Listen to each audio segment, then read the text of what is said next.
Hello everyone, कैसे हैं आप सब लोग। तो बीपीएससी तैयारी की हम लोग बात करते हैं और इसी की हम लोग बात करने वाले हैं कि हो गया घोटाला, अब क्या करेगा पढ़ने वाला। यानी कि बहुत मीन करता है, ये लाइन बहुत ज़्यादा मीन करता है, क्योंकि पढ़ने वालों के साथ हमेशा से ही नाइंसाफ़ी होती आ रही है और अभी भी नाइंसाफ़ी की वही सारी आपको झलकियाँ देखने को मिल जाने वाली है। क्योंकि वैसे ही तो लोग वो पढ़ाने में कतराते हैं अपने बच्चों को। जो मिडिल क्लास फैमिली होगा, जिसके पास खाने पीने की नहीं मिल रही, तो भले ही आप उसको खिचड़ी और दाल चावल दे दो, लेकिन वो कितना ही पढ़ाएगा, बस खिचड़ी दो और दाल चावल तक ही जाएगा ना, उसके आगे वो क्यों ही पढ़ाएगा। और जब वो पढ़ा रहा है, अपनी मेहनत करके वो पढ़ा रहा है, चाहे वो जनरल है, तो क्या वो बिल्कुल अमीर हो गया, या फिर क्या वो उसके पास सर कहाँ से धन दौलत उसके पास आ रहा है। क्या मतलब कहना क्या चाह रहे हैं ये लोग।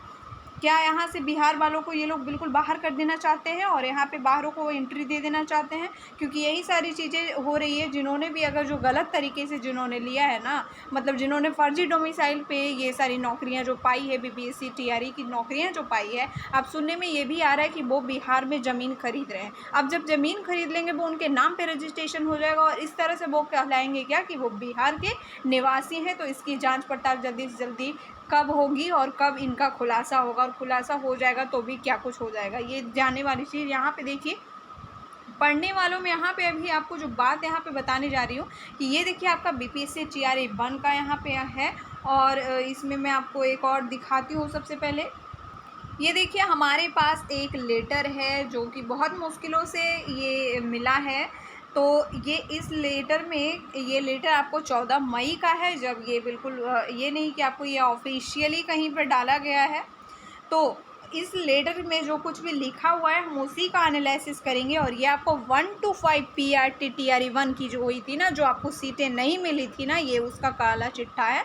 और ये आपको जनरल का है, मतलब 26/2023 का जो ये हुआ था। आपको थोड़ा सा ब्लर दिख रहा होगा, इसलिए मैं आपको इसको क्लियरली कैसे देखना है, तो हमने यहाँ पे जो बना रखा है, इसमें आप बिल्कुल क्लियरली यहाँ पे देख पाओगे। तो ये देखो आप, वो जो भी उस लेटर में था ना, ये उसकी बातें हैं। तो ये पीआरटी की बात है और ये जनरल की बात है। यहाँ पे सबसे ज़्यादा अगर किसी के साथ दोहन हो रहा है ना, तो वो जनरल वाला है, जो हर जगह आपको पीसा जा रहा है। ईडब्ल्यूएस अगर जनरल वाले को 10% का भी नहीं मिलता, मतलब भले ही इसमें बहुत ज़्यादा नंबर नहीं है, लेकिन किसी ने कुछ तो दिया, लेकिन दिया उसके बावजूद इतना, मतलब ये नहीं देख पा रहे कि कितनी गरीबी है बिहार में। इसके बावजूद ये लोग इस प्रकार से कर रहे हैं। यहाँ पे आप देखिए, ये टीआरई 1 का है, जो पीआरटी का है। और ये जनरल सीट में से आपको पता होगा कि अदर स्टेट वाले जो भी आएंगे, वो जनरल के थाली का भोजन खाने वाले थे। और वही चीज़ें हुई। टोटल मेल कितने सिलेक्ट हुए बीपीएससी टीआरई 1 में, पीआरटी की बात चल रही है, तो 7,949 सामने इसमें आपको सिलेक्ट हुए थे पीआरटी 1 में। जिसमें से कि अदर स्टेट वाले कितने शामिल हुए, तो 3,909 अदर स्टेट वाले शामिल हुए हैं। और आप यहाँ क्लियरली देख लीजिए कि 4,040 मात्र इसमें आपको बिहार से मेल सिलेक्ट हुए हैं। मतलब अब बिहार के मेल को फांसी लगा लेनी चाहिए। क्या करना चाहिए कि बाहर वाले इधर आकर के कूद रहे हैं, जबकि यहाँ पे ना कोई इंडस्ट्रीज है, ना कि बड़ी बड़ी कोई ऐसी चीज़ें हैं तो जिसमें कि ये लोग रह सकें। मतलब ये खुद तो लोग सत्ता में रहेंगे, खुद तो लोग सत्ता में रहेंगे, लेकिन आपको ये मजदूरी कराने वाले हैं। जो आंकड़े आप यहाँ देख पा रहे हैं, आपको मजदूरी करवाने के लिए उकसाने वाले बिल्कुल आंकड़े हैं, जिसमें से कि आपको कितना ही फ़र्क यहाँ पे दिख रहा है। मतलब आपका, मतलब अब देखिए ना, जो अदर कोई कास्ट वाले हैं, अदर कोई भी कास्ट वाले हैं, वो बिल्कुल राज से रहेंगे। और जो भी जनरल वाले हैं, उनके पास इतनी धन, इतनी संपत्ति है कि वो टैक्स वैक्स तो चलो वो भरते ही हैं, भरते हैं। इसके बाद उनको आरक्षण तो कुछ नहीं मिलता है, रिजर्वेशन कुछ नहीं मिलता है। उसके बावजूद आपके ही भोजन में यहाँ पे आके सेंधमारी हो रही है।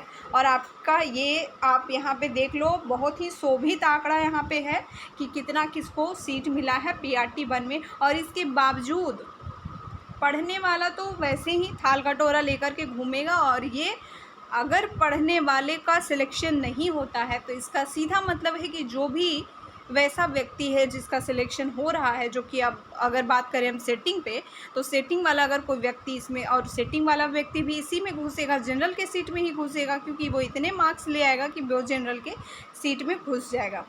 तो वो जो आपका व्यक्ति है ना, जो कि जनरल के सीट में घुस रहा है, और उसके पास नॉलेज ही नहीं है। तो इस तरह से ये बिहार को और भी कूड़े में धकेलने का काम हो रहा है। चाहे इसमें कोई भी जाति हो तो नुकसान उनका तो होने ही वाला है। तो अब राज करेंगे। अब मुझे लगता है कि बिहार को ये लोग कोई जाति स्पेसिफिक बना करके छोड़ना चाहते हैं। जाति स्पेसिफिक यहाँ मतलब बस यही जाति के लोग निवास करेंगे, क्योंकि यहाँ से जो जनरल वाले हैं उनका पत्ता बिल्कुल यहाँ से काटने की ये है। अब यहाँ देखिए दूसरी, आप देखिए क्लिप जो कि फ़ीमेल में है। फ़ीमेल को 33% आरक्षण का दावा, लेकिन क्या होता है, टोटल फ़ीमेल कितनी सिलेक्ट हुई? 17,795।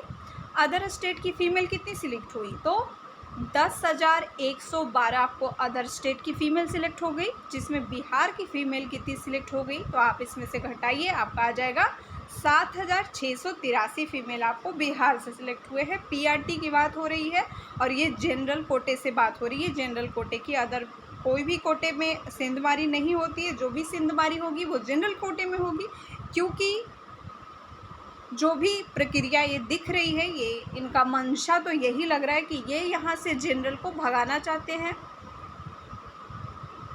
अब वो समय बिल्कुल चला गया जब आप ये कहते थे कि हम इनका उत्थान कर रहे हैं, अदर जाति वालों का उत्थान करें। अब समय आ गया है, तो अब ये क्या जनरल का उत्थान करने के लिए क्या अभी भी ये रेडी नहीं है? कितने जनरल को नौकरियां मिल रही है और कितने लोगों को अदर वाले को नौकरी आप दे रहे हो, जबकि कोई अदर कास्ट वाला है तो उसको नौकरी दी जा रही है। मतलब ये कास्ट में लड़वाना चाह रहे हैं, क्या करना चाह रहे हैं? यहाँ से लोगों को ये भगाने की बिल्कुल साजिश यहाँ पर दिख रही है। आप खुद ही देखो ना, कौन भला बीएड डीएलएड जो करता है तो कितनी अपने दिल पे पत्थर रख के करता है। कोई मिडिल क्लास फैमिली कितने दिल पे पत्थर रख के करता है, क्योंकि 1-2 रुपये की बात नहीं होती है। यहाँ पे लाखों रुपए यहाँ पे खर्च होते हैं। उसके बाद आप देख लो ना, बिहार में जो रह रहे वाले, वैसे ही इतनी गरीबी है यहाँ। अब जो माँ बाप अपनी बेटियों को ये करवा रहे हैं, जो अपने बेटों को ये करवा रहे हैं, वो उनका तो विश्वास ही बिल्कुल उठ जाएगा कि वो अब अपने बेटे और बेटियों पे ये क्यों खर्च करेंगे पैसे, क्योंकि भाई इनका तो सिलेक्शन होने वाला है नहीं। क्योंकि उनको देखने में यही आएगा कि ये तो बिल्कुल लूज़र है।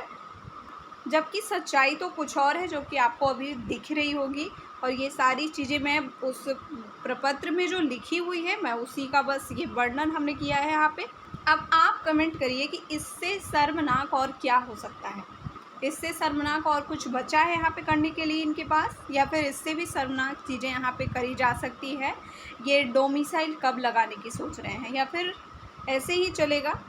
मतलब पढ़ने वाला क्या करेगा? क्यों पढ़ाई को इतनी प्रोत्साहन दी जा रही है कि आप पढ़ो, आपको इतने रुपए मिल जाएंगे, आप अपने बच्चे को 10th करवाओ, अपने बच्चे को 12th करवाओ, ग्रेजुएशन करवाओ, आपको इतने, आपकी बेटियों को इतने मिल जाएंगे। वो इतने में आपको उनका जीवन कट जाएगा? उतने में इनका जीवन नहीं कटेगा ना। पढ़ने वाला क्या करेगा? अब यही आप लोग ही जवाब दो, पढ़ने वाला क्या करेगा? चलिए मिलते हैं नए वीडियो में, तब तक के लिए।